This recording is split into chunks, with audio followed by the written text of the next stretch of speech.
Oh,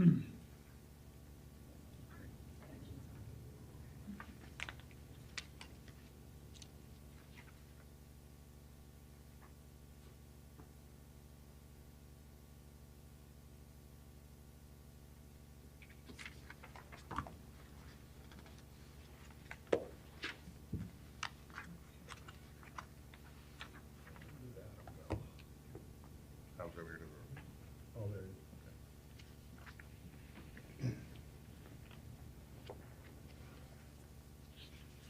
Okay, if you want to switch your clock, Adam, you want to start us off with the roll call, or? Open the meeting, yeah. SBEZOR. Sorry. Joshua Braun, we are moving.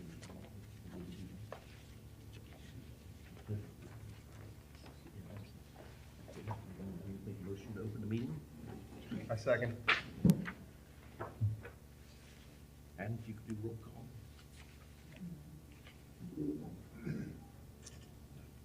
Rob Murphy, Aye. Mark Haynes, Here. Al Alford, Present. Will Hall. Yes.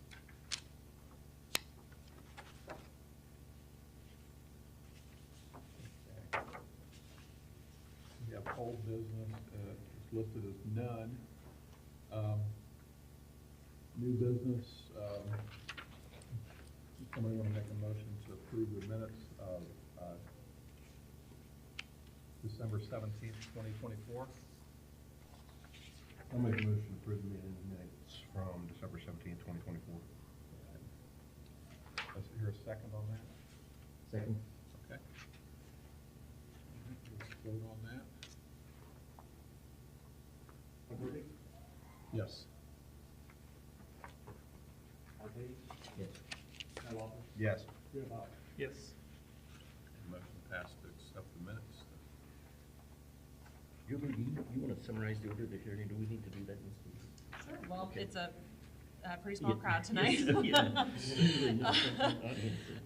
But we do have a court reporter present, and fortunately, because the audience is pretty small, hopefully we won't have a situation of anybody talking over one another. We will swear anyone who'd like to speak needs to be sworn in, which we'll do in a moment. But moving forward, we'll have the Adam Sears, Township Zoning Inspector, give the staff report. At that point, we'll turn it over to the applicant. The board can ask questions. If anyone from the public happens to come in the meantime, there will be an opportunity for public comment and testimony after that. If the board, at that point, the board can move into private deliberations if it so chooses, and either continue the hearing, close the hearing, or move forward and render a decision tonight. Any questions at that point? All right, well, I'll turn it over to Adam. We need to swear these people. Oh, we need to swear everyone in, yep. Ahead of This is myself. this is my bit here. Anybody that's going to speak tonight, if you would stand and do you solemnly swear to tell the truth, the whole truth, and nothing but the truth, so help you God? I do. Adam?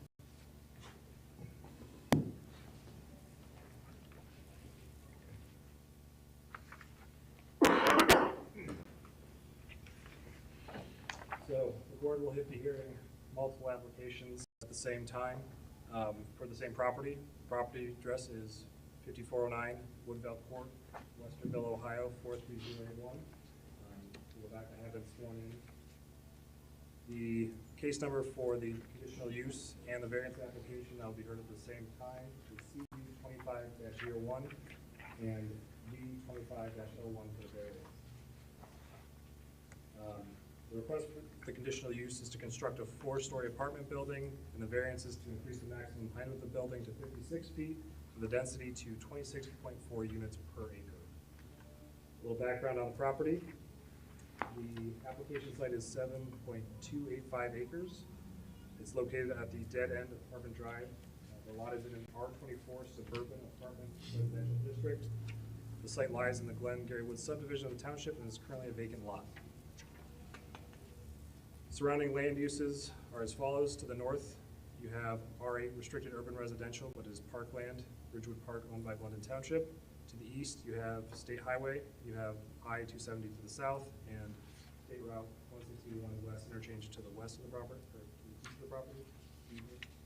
West, you have an R24 suburban apartment district as well, which is multifamily housing. And then to the south, you have same thing, State Highway, I-270 south, and the State Route 161 west interchange. The applicant is proposing to develop the application site with 6 multifamily apartment buildings, each containing 32 units. The subject site is zoned R24 suburban apartment district, where apartment use is permitted. Apartment use is permitted. However, section 31.8.031 of the Portland Township zoning code requires a conditional use approval for apartment buildings exceeding 3 stories and or containing more than 12 dwellings, provided the overall district density is not exceeded. Therefore, the applicant is seeking a conditional use permit to allow each proposed multifamily building to have 4 stories and 32 units.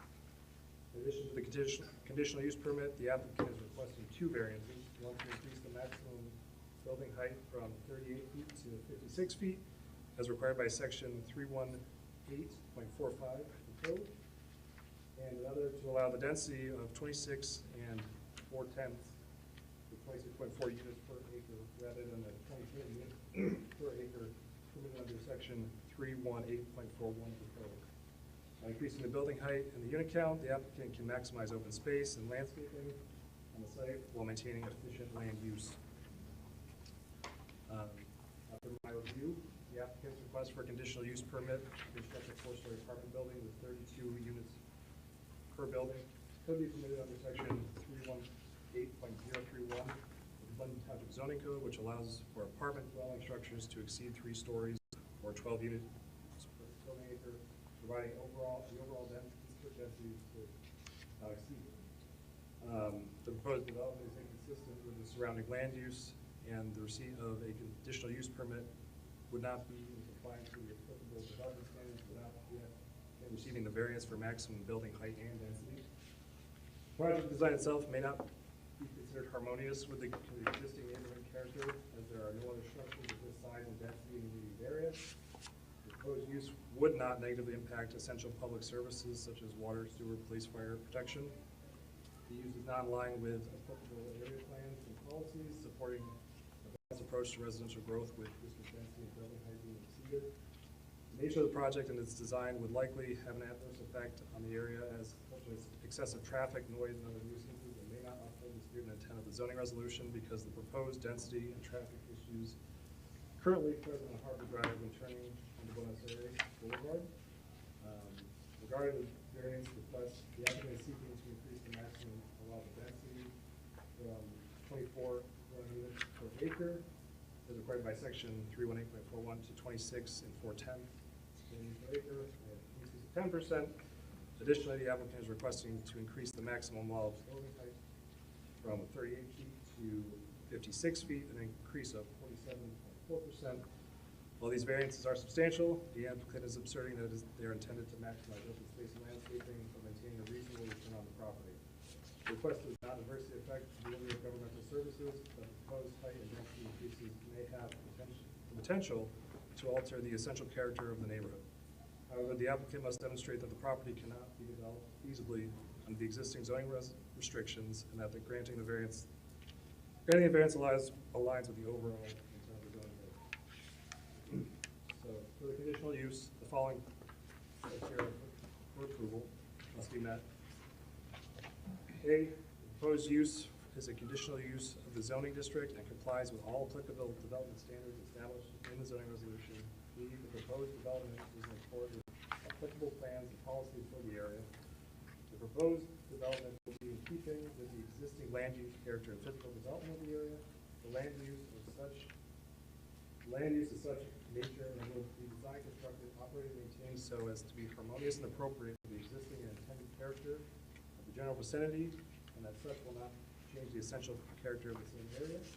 Use will not involve uses, activities, processes, materials, equipment, and or conditions of operation that will be detrimental to any person, property, or general welfare by reason of excessive production of traffic, noise, smoke, fumes, glare, or odors.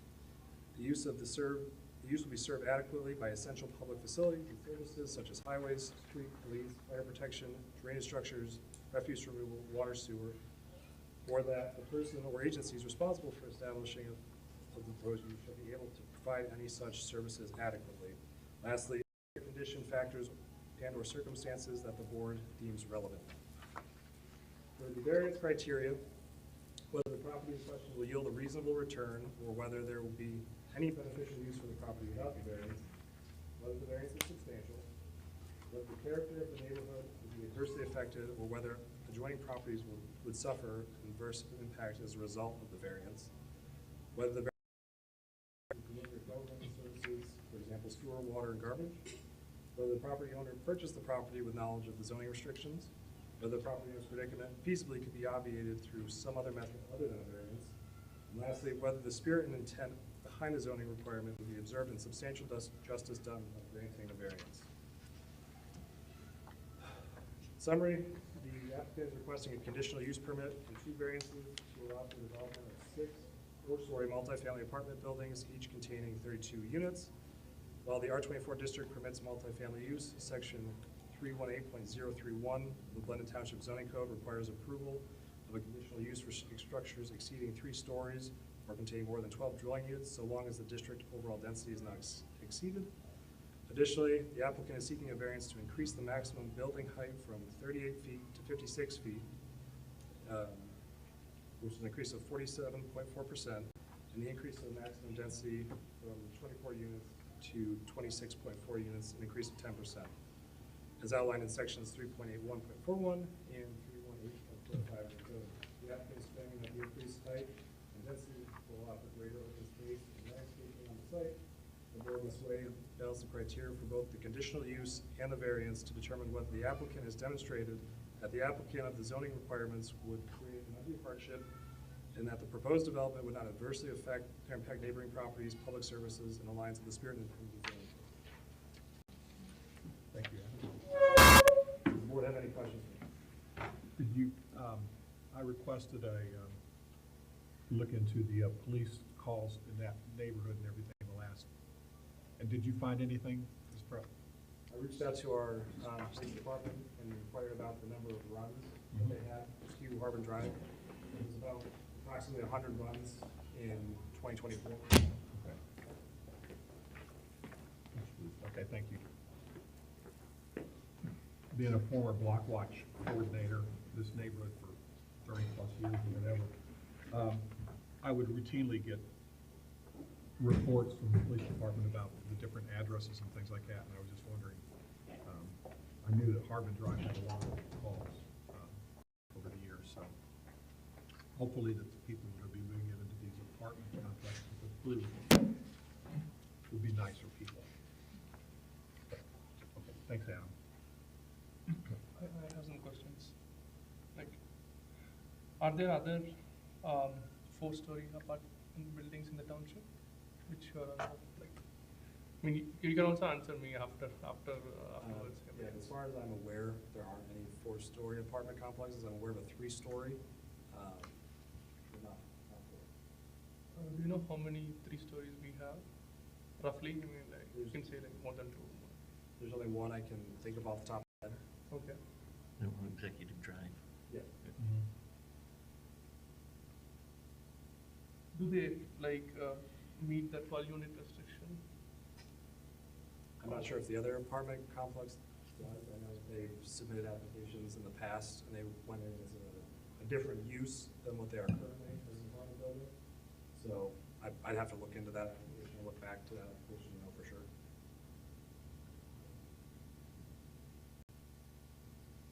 You else have any other questions? Yeah. Then,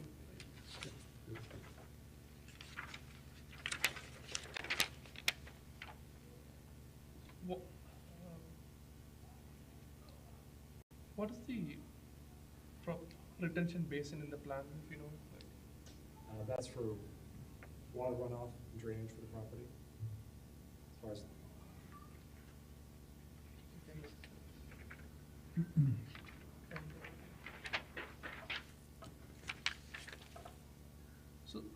So Are they like, so we need two variants, right? Correct me if I'm wrong. One of them is the height. Yep. So does the height control the number of floors in the building? Is it like 2 floors and we are requesting for 3 floors instead? So the height dictates how high the building can be. So yes, in a way, it does restrict the amount of floors you can have without receiving a variance. So we only need the variance for the height and the number of units per building, or? The density, yeah. The number of dwelling units per acre. So it's per acre, not like per building. It's 24 units per acre, and Okay. then they want to increase it to 24, or 26.4. 26.4, excuse me.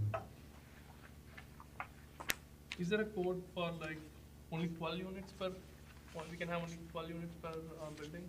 Because In a different zoning district, yes, there is a code that we have that says 12 per district, but for this district, which is R24, it's 24 units per acre, because it's supposed to be for apartments. is there any limit on the number of units per building? No. No? So the zoning district itself only limits with respect to the actual units per acreage. There is no limit with respect to the units per building. All of these other restrictions that are in there in terms of the height, obviously those are natural barriers in terms of how many units can be put into a building, and in the size of the units themselves. So we only need these two variances then, yeah, for, to not be in violation. The height and then the the unit. Yes. So the applicant is requesting a variance for the height of the building and the density, and then they are asking for a conditional use application to build a building that's more than 3 stories. How many stories are they planning to build? 4. Yeah, I'm sorry. Do they own the neighboring building? There is a neighboring rental building, right? I think it's called. And if the board has specific questions about the application, it may be Yeah, I think that beneficial for you the need to be asking these applicant. questions for applicants.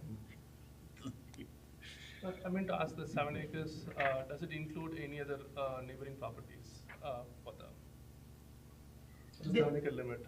So this application solely relates to this property, This lot, okay. There's no which variance. is completely undeveloped as of right now. I have a question for you, Adam. On the zoning application, on page, I can't, it's question number 7, how substantial is the variance? And the answer that they gave was requested variance are very minor with regard to height, and request increase feet, 18 feet, which is 47%. And then in the staff report, you've got in here on page 3 that these variances are substantial. So there's like a little difference. The applicant is saying that they're minor, and you're saying that they're substantial. That's the heat of the stuff. Right. Right, I know, but I just, okay. Thank you. Does anybody else have any questions? One thing is that, is there any security concerns for the highway being near the building? Is it like the cars can like, is the highway taller than the building or the building taller than the highway? Is it like, can the cars crash into the building or something like that? No, there's a sound barrier that goes along Harvard Drive. It's a concrete wall, so Okay, it's hard, okay. it'd be very difficult for, I believe, a building from the highway to actually reach the property. Okay. Yeah.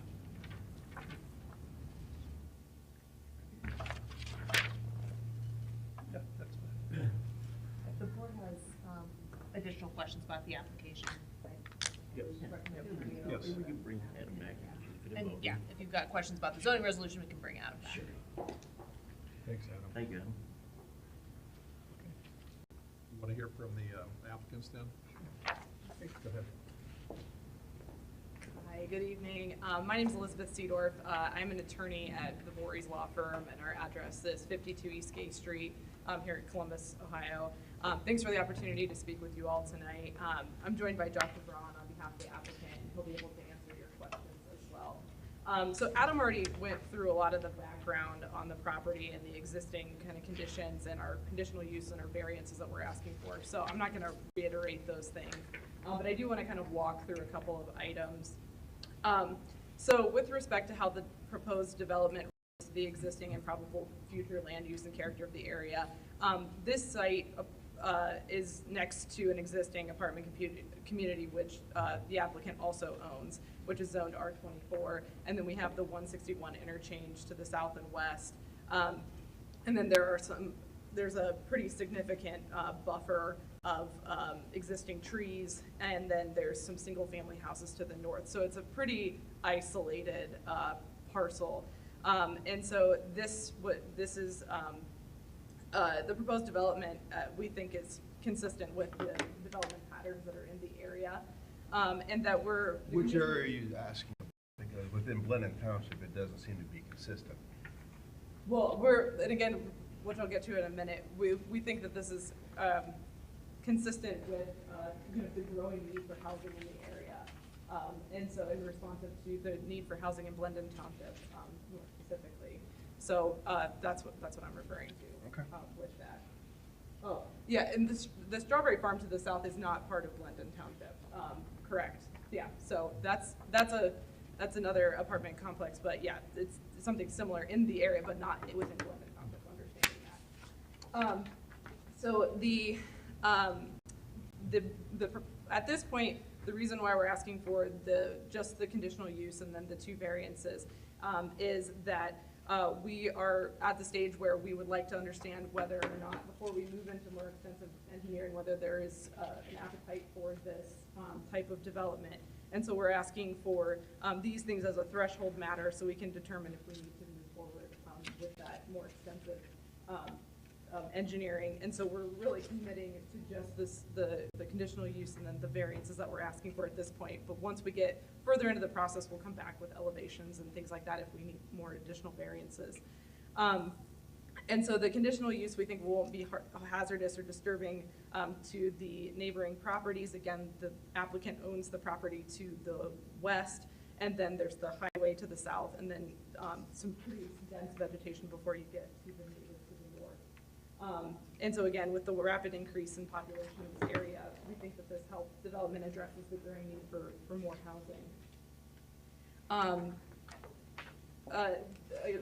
In terms of the water and sewer, we submitted the will serve letter from Aqua stating there's enough capacity for a proposed 192 unit multifamily development. And the applicant and Aqua will work together to upgrade an existing sanitary line, which requires more engineering on that front. We think that, again, at this point, we're just, in terms of the proposed development meeting the development standards, we're just talking about the conditional use and the variances, acknowledging that we'll need to come back possibly for more variances as our engineering evolves. And again, this was kind of alluded to earlier, but the conditional use is required if the applicant would prefer to have fewer buildings on site to maximize the amount of open space in the development. Again, the property has a large buffer along the stream corridor, so there's value in having fewer buildings that are taller with more units so we can have a greater setback from the stream and protect those natural features. And the only way for the applicant to develop that is to have, or the only way to develop the site without the conditional use would be increase the number of buildings on site, which would result in a loss of the open space. We think that the spirit and the intent of the zoning requirements will be observed and substantial justice will be done by granting the conditional use. Again, specifically, the applicant create a higher quality development using the 32-unit building. The site was already zoned for multifamily development, and also similar conditional use and variances have already been approved by this BZA in 2019, specifically for let me just pull up what it was back in 2019. So it was, in 2019, a conditional use was allowed to increase the required building to 24 units from 12 units, and then the variance was for a height of 42 feet rather than the 38 feet. There was also a parking variance that was also approved. So the proposed development won't have an adverse effect on the delivery of government services. And again, the applicant believed that the property was zoned R24 at the time the applicant purchased the property, which was determined to be correct after working with the Blendon Township zoning inspector. And the conditional use permit back in 2019, again, like I just alluded to, was already granted for similar things.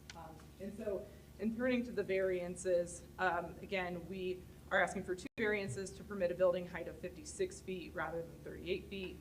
And then to allow a density of 26 4/10 units per acre rather than 24 units per acre. And so kind of walking through those specific items.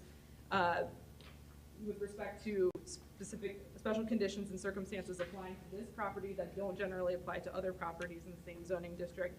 Again, given the unique shape and location of this property, in order to maximize the open space, the applicant is again proposing to construct 6 buildings that are 56 feet in height, with a 26 4/10 unit per acre. And I've kind of already walked through some of this, I'm not going to reiterate it too much, but by following the code requirements, the applicant will have greater lot coverage and less ability to preserve the open space. And the site has trees and other natural features worth preserving, and the uniqueness of this site justifies these variances. And again, I've already kind of walked through some of these things, so I'm not going to reiterate them. But let me just kind of walk through these real quick.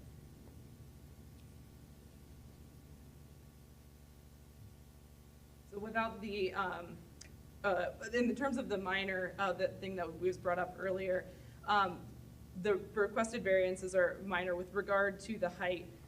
It's an increase of 18 feet or 47% by adding the 4th story of the building. But when you relate that to what was in 2019, which was already approved, the building height was already approved of 42 feet, and this is 56 feet.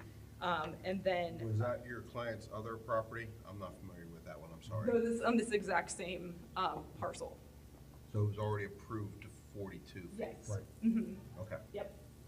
And then, again, the increase in the dwelling units per acre is just 2.4 units per acre, 10%. And again, that's just slightly above what was already approved in 2019. When you keep mentioning 2019, is there a reason why that was not carried forward? Yeah, that was a different owner. Was it? Okay. Yeah, and it had to do with something with the development. So then it was sold to the applicant. That would have been good for a year. How long did that take action? I'm sorry, I'm having a hard time hearing you. I asked, is how long would that application that was approved in 2019 be valid to go forward with? I don't know if you're zoning I don't know that there are timing restrictions on that. Yeah, I'm just not sure. Once approved, it stays with the property? Unless there's something in the zoning resolution that says otherwise. Okay. Yeah. So it's just a slight increase from what's already been through. So, but we put the variance in here just from the zoning code, just to be clear.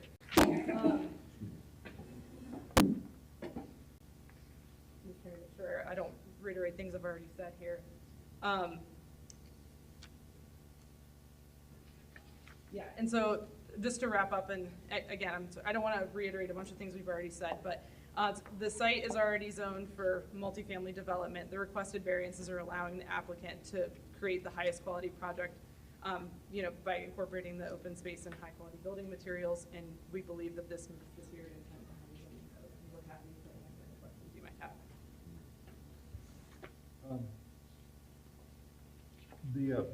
Does the property to the north of this development, is that also owned? Is this a phased building?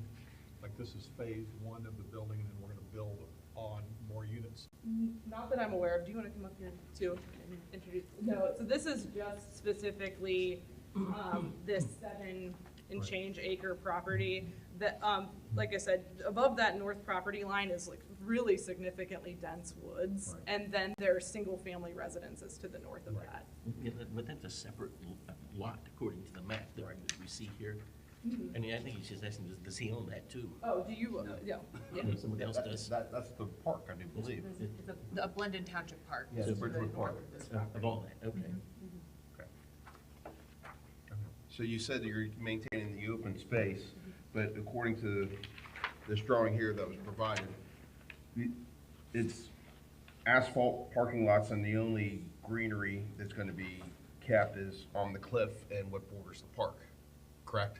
Yeah, and that's again, so that we can fit the parking that we're eventually gonna, that's probably the next stage that we're gonna have to The look parking, at. because in your application, you mentioned 1.8 spaces per unit. This is 192. That was the, we're not asking for a parking variance at this point. Well, you eventually will be, correct? Possibly. We haven't gotten that far in the engineering process yet. So there was in the 2019 variance, they did get a variance from. Right, because these are Yes. technically hotels or something like that within the state's guidelines, correct? No, not necessarily. I mean, that's not, I mean, what we're looking to build right now is Mhm. these apartments, but I can't opine about that Okay. specific issue. Why don't you introduce yourself so I can ask you some questions? Sorry. That's okay. Okay, my name is Joshua Braun. I live in New Jersey. First of all, thank you all for the special session. I really do appreciate you accommodating. I know not easy to get out for everybody, so thank you all. So I live in New Jersey. We own, I'm sorry, Joshua, before you get too far in, can you confirm your name? Or, I'm sorry, you said your name. Can you confirm your address and whether you were sworn in? yes, I was sworn in, and it's 214 Carlton Avenue South, Lakewood, New Jersey, 08708. Thank you, I apologize for interrupting, please. So we own multiple properties around Columbus. We love the market over here. It's a great demographic, great townships, and we have a wonderful staff throughout all our properties.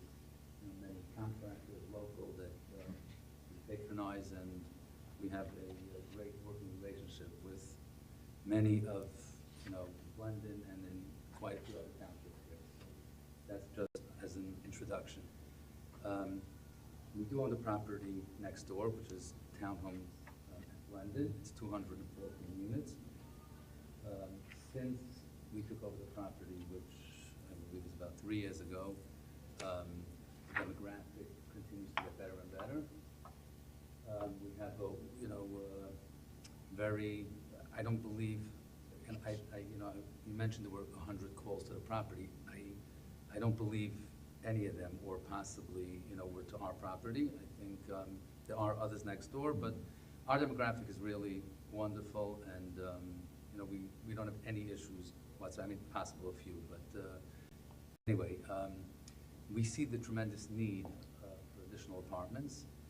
We just, first of all, from the amount of leads and of applicants that are constantly calling and coming to the property, we see that there's a tremendous need.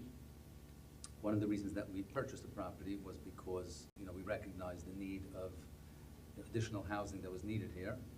The other thing is that most of our residents are extremely happy living part of the township, and I guess at the property. Our turnover rate is about 20%, which is very low compared to many other properties. Typically, it's about 35 or 40%. So, it's obvious that the residents that are there like it, want to stay there. So that's another reason that we need to build additional housing to allow others to join the township. We've done a lot for the property. First of all, it would be helpful, I guess, if we looked at pictures from what it was like before we took over the property. It was very overgrown, very old-looking.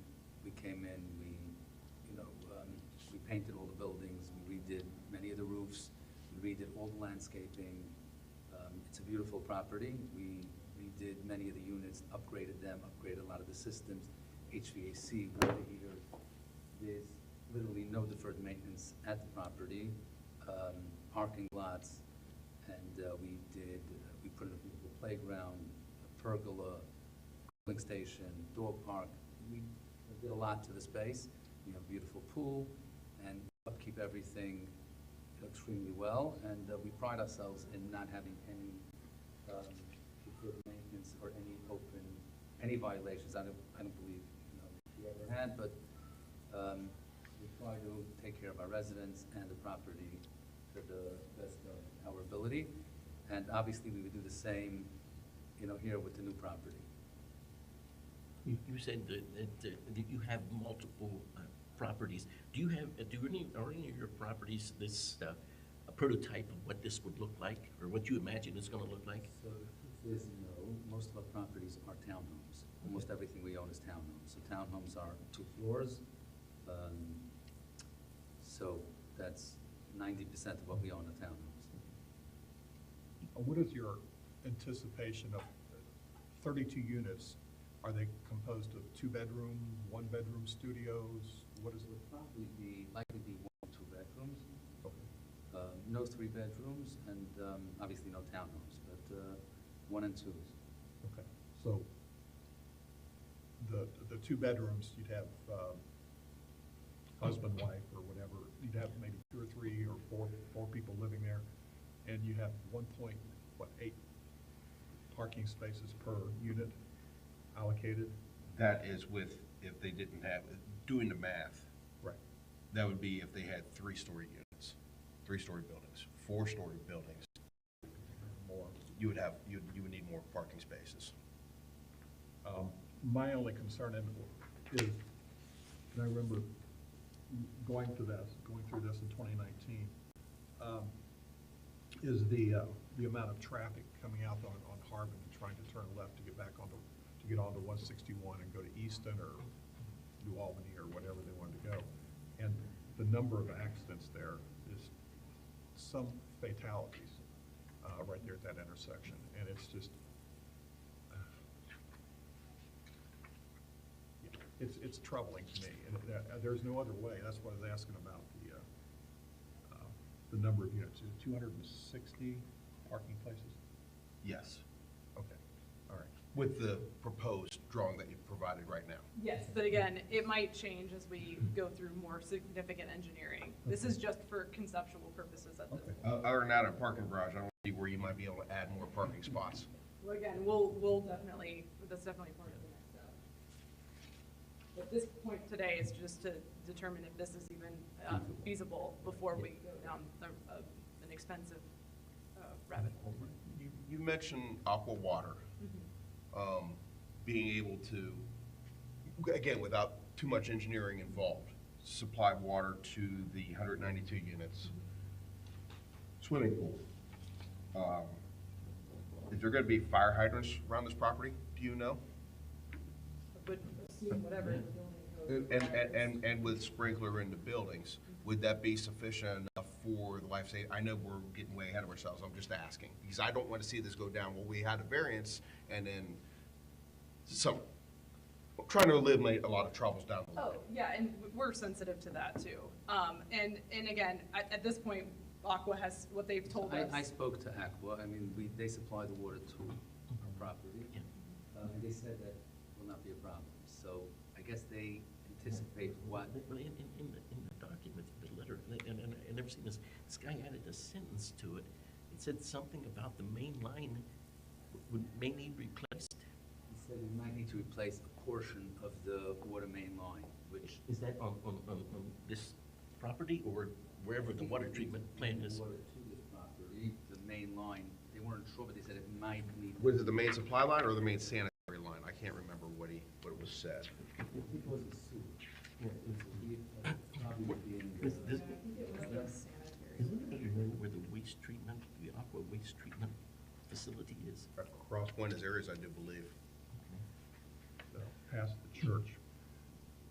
So the letter, it says that there's adequate water capacity to serve the proposed 190 units, and then the existing sanitary line may need to be upgraded. Does it say main line or? The existing sanitary line Yeah, to our water I treatment. don't know whether that's at the property or at the facility. I think a portion of the main might have, I think it might be 8 inches, and it might have to be expanded. So they said we might have to replace a portion of the line, which obviously if it has to be done, we'll do it. That's something that you would fund. Excuse me. I do have to say, in 2019, when I was back there looking at the sites and everything, at the apartments and everything, they looked kind of tired and old and everything, and when I just recently went over there, tremendous improvement. Really, really nice work. So, thank you for putting the money back into it. Any possibility of some of these buildings be condos or strictly apartments? Apartments. Okay. I just feel like a lot of times when you have condominiums, you have sense of ownership and, you know, you want to keep your properties up and everything like that. So that's my only take on that. Okay.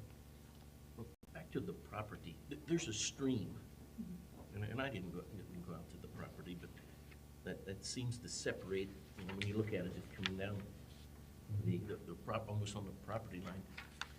And There's a big cliff there too. a big cliff. Well, there's probably, and that's where the green space that you're talking about is in the north side of does that stream have, you know, some sort of code and things where you can't build? Yeah, How it has many a feet? stream corridor protection zone, that's what's shown on the map, How so many feet is that? I'm not sure. That cliff has always been a challenge for the kids playing in the park. It's that steep? Yes. Yeah, that's not this- Some of the not- older kids too. Where does that stream go to? Over to Runs it down Creek. Elm Creek? So this would be part of, again, this is preliminary, so as we move forward with the process, that's another thing we would have to discuss is what the actual setback would be. We would rely on Franklin Soil and Water, because the determination would be whether they would consider that a stream or a tributary. Based on whether it's a stream or a tributary determines whether or not they're 50 feet or 15 feet, depending. Yeah, my line of questioning was simply, there is a green space gonna be back there because there's a stream. Yeah. That cliff.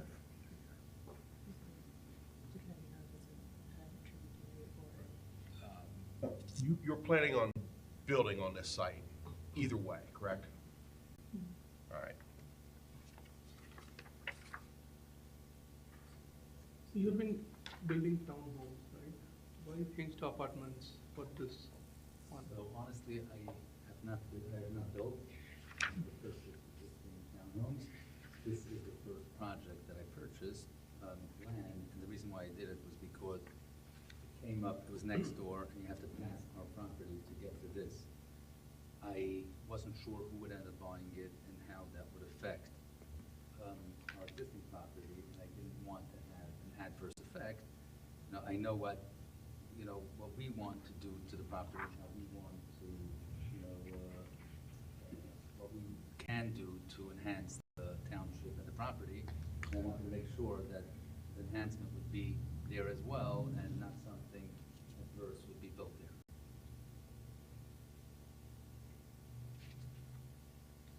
So which property did you own first? So I own the property next door. Is it the townhomes at Glendon? The town of Glendon. That's what you owned first, Correct. okay. I still own it. Okay. And then you bought, And we bought this land, correct, I purchased the land next door, intending to build. how much did you buy it for? Was $1,200,000. Have you tried to calculate, you mentioned, I think somewhere in the document that you want to build more buildings to find the value. Have you tried to calculate what will be the value if you follow the code and build the correct number of buildings versus more buildings or more units? Yeah, so it's really more because, we see the need of, it's both. We see the need of additional housing that's needed in this particular area, particular market.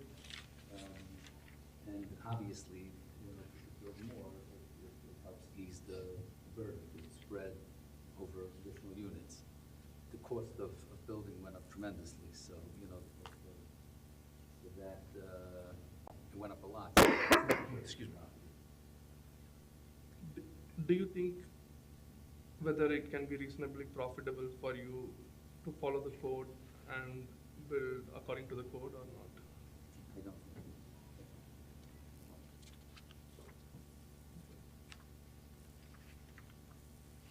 I know this is probably getting way ahead of things, but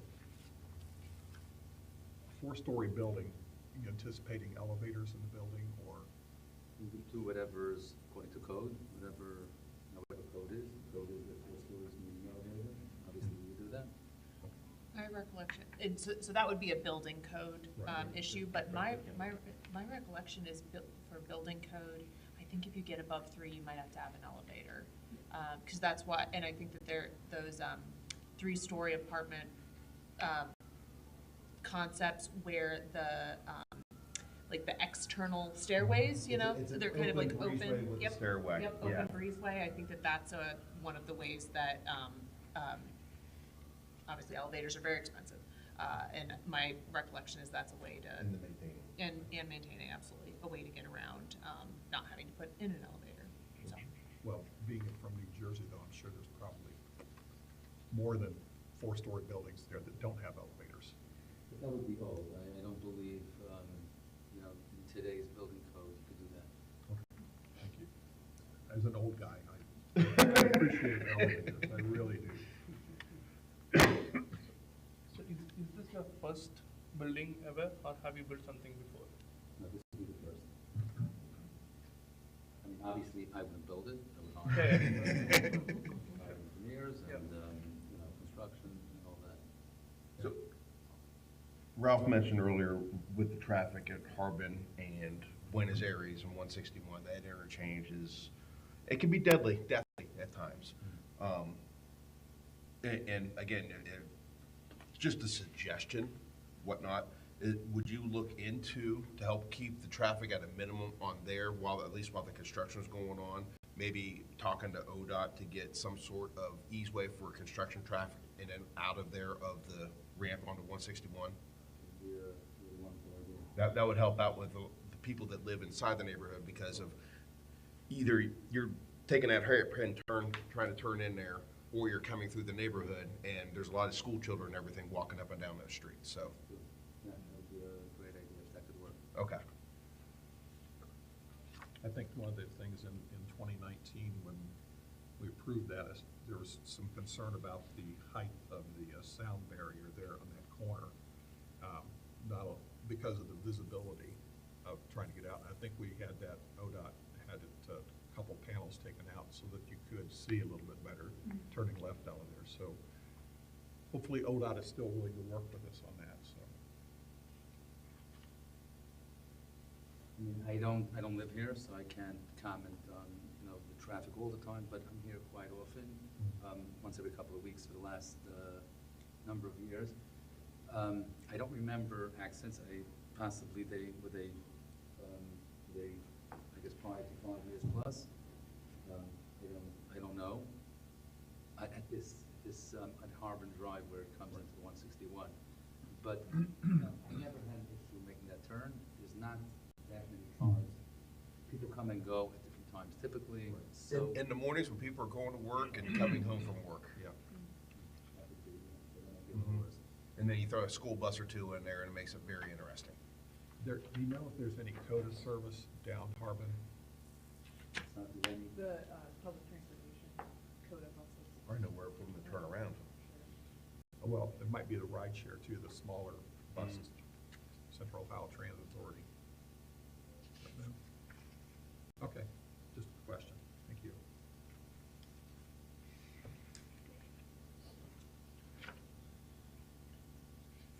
So you plan to, or do you plan to rent them, the apartments?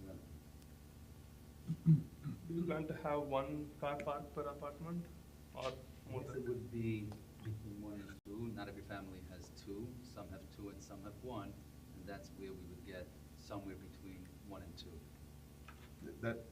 That would be a concern for me, just grander scheme of things. Limited parking spots can raise tensions amongst neighbors You get police involved, and it takes away from other services within the township. So my thought, if this passes or whatnot, maybe put a little bit more consideration into that to help ease the neighbors around the township, so.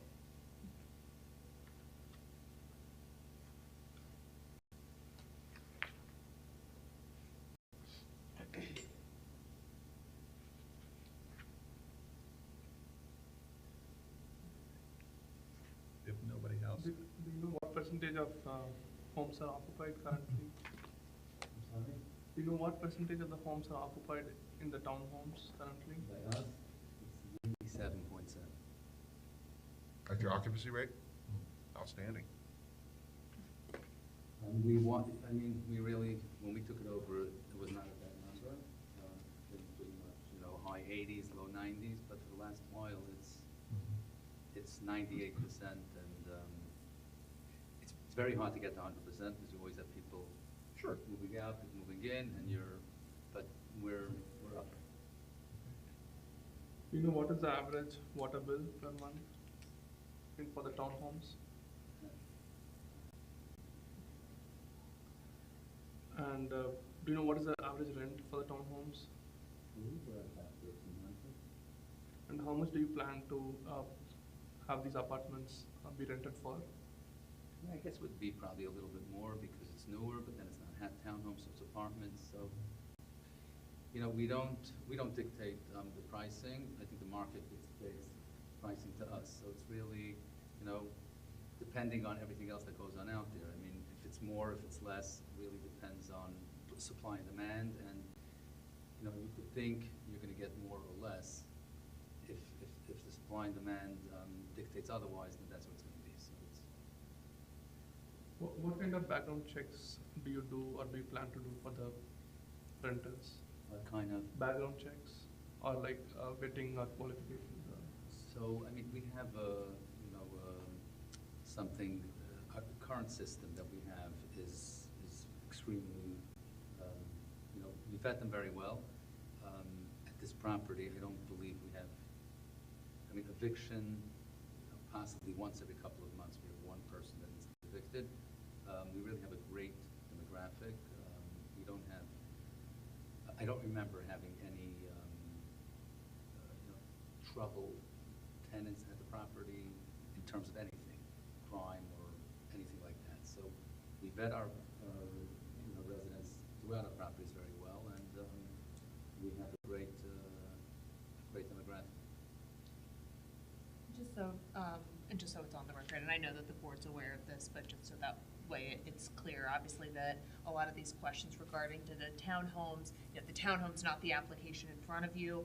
I think the information is more of, you know, you're in the neighborhood, what does your business look like and that type of thing, but obviously, you know, things like the price point for the townhome, background checks for applicants and that type of thing, that's not necessarily relevant for the conditional use or the variances, but again, so just so that way it's clear on the record, and that sort of thing, but obviously this is all very helpful information, I would imagine, in terms of how you operate.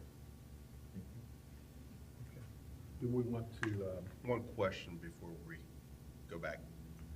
Procedure question. When we do decide to vote on this is both on both issues, the variance and at the same time, or is it going to be individual votes? It would be, you technically have three questions in front of you, because you've got a conditional use, you have a variance for the height of the building, and then you've got a variance for the density. So Gotcha. there are three Okay. questions that you have to ask yourselves. Thank you.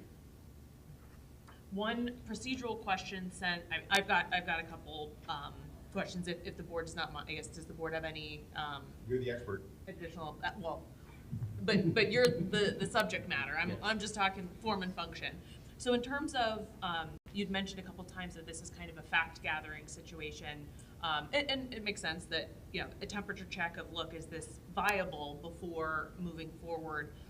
What other types of, you know, if the board were to approve these things, can you give a bit of what other variances or what other items you may come back with?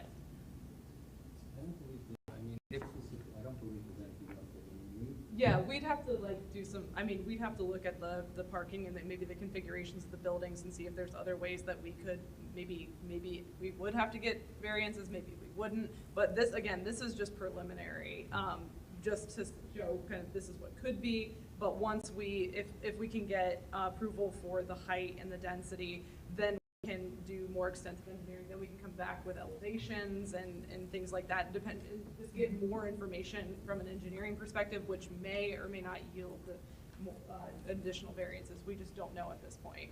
So these drawings and stuff would not be used later on down the road. We got a variance, so it's got to be approved. Yeah, so this is just for conceptual purposes. We're not getting to the configuration of the buildings or shape or anything like that. It's just, this is just what could be.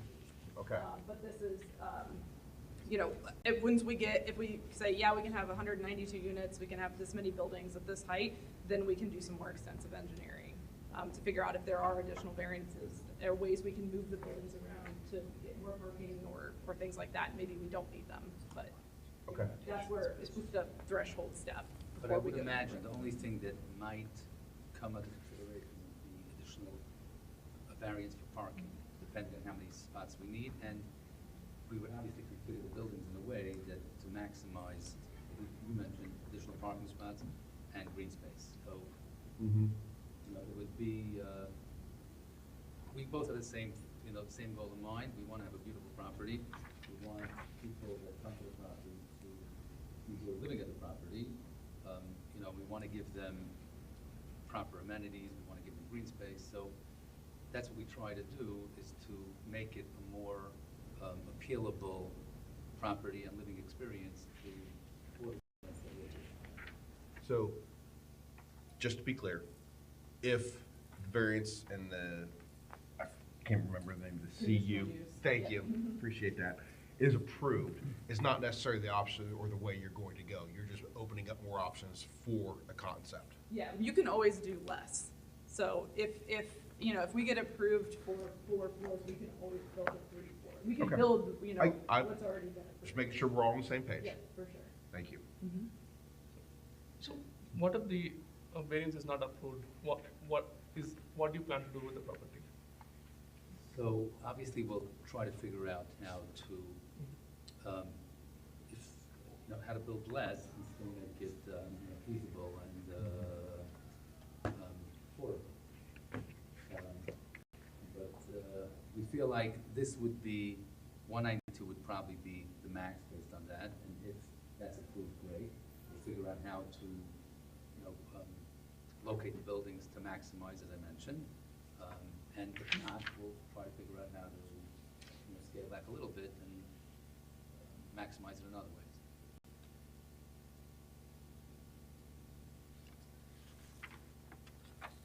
I have a question about the open space, and I don't know if the information is in the materials. Do you know the percentage of open space on this conceptual plan by any chance? I don't, Okay. we haven't, like, that's another thing Okay, that we'd have okay, to, understood. because it would just matter of the configuration of where things are, and Okay. I don't have that number right now. I would say Excuse me. that if it's 24.2 or something per acre, that would, by building 6 buildings, we would have more open space than we would if we went with other. So Yeah, we'd have more buildings. if we went with less, you know, with less units and more buildings, we would have less open space, which, again, that's what we're here to do.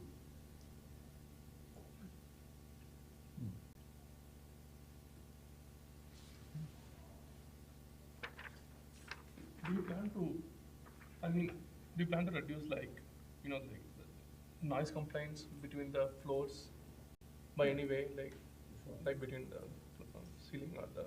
I think that's part of our overall, so, we want our tenants to want to come, to want to live there, and to have a great experience. So we do whatever it takes to make them happy, and in this case, you know, if we can minimize noise and all that, that would be part of what would go into the plan.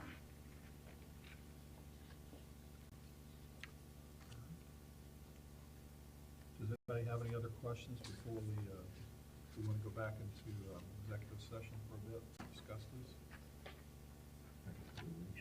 Private deliberations. I think it probably needs to be leave. Yeah. Oh, there's a spare room. Oh, okay. Yeah, no, please. Yeah. I mean, we're two and you're. Thank you. There's a bar back there. We're supposed to tell them that. But it's never stopped.